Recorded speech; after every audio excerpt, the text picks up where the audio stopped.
కేంద్ర ప్రభుత్వ సంస్థ ఎన్ఐసికి ధరణి పోర్టల్ నిర్వహిస్తున్న వాళ్లు సహకరించడం లేదన్నారు సీఎం రేవంత్ రెడ్డి. పైగా ట్యాక్స్ హెవెన్ దేశాల్లో ఉన్న వాళ్లు ధరణికి సంబంధించి మన కంప్యూటర్లలో గల మొత్తం సమాచారాన్ని ఒక్క క్లిక్తో ధ్వంసం చేయగలరని అన్నారు. ఈ పరిస్థితికి కేసీఆర్, కేటీఆర్ బాధ్యులన్నారు రేవంత్. టెరాసిస్ అనే సంస్థ గాదే శ్రీధర్ రాజు ఎన్ఐసికి సహకరిస్తలేడు. ఎందుకంటే ఈ డేటా మొత్తం ట్రాన్స్ఫర్ చేయాలి. ప్రభుత్వ రంగ సంస్థ దాన్ని నిర్వహించాలి అని అంటే తన దగ్గర ఉన్న సమాచారాన్ని మొత్తం ఈ కేంద్ర ప్రభుత్వానికి బదిలీ చేస్తే తప్ప, కేంద్ర ప్రభుత్వ రంగ సంస్థకు బదిలీ చేస్తే తప్ప ఈరోజు అది నిర్వహించలేని పరిస్థితి.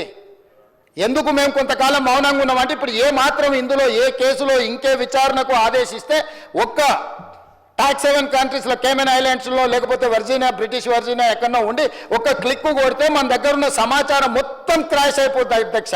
మన దగ్గర ఉండే సర్వర్లు అన్నిటిని కూడా డౌన్ చేస్తే దీన్ని రిపేర్ చేసుకోవడానికి, రిస్టోర్ చేసుకోవడానికి లేదా భవిష్యత్తులో రిజిస్ట్రేషన్లు చేసుకోవాలంటే కూడా అది రోజులు పట్టొచ్చు, నెలలు కూడా పట్టొచ్చు అధ్యక్ష.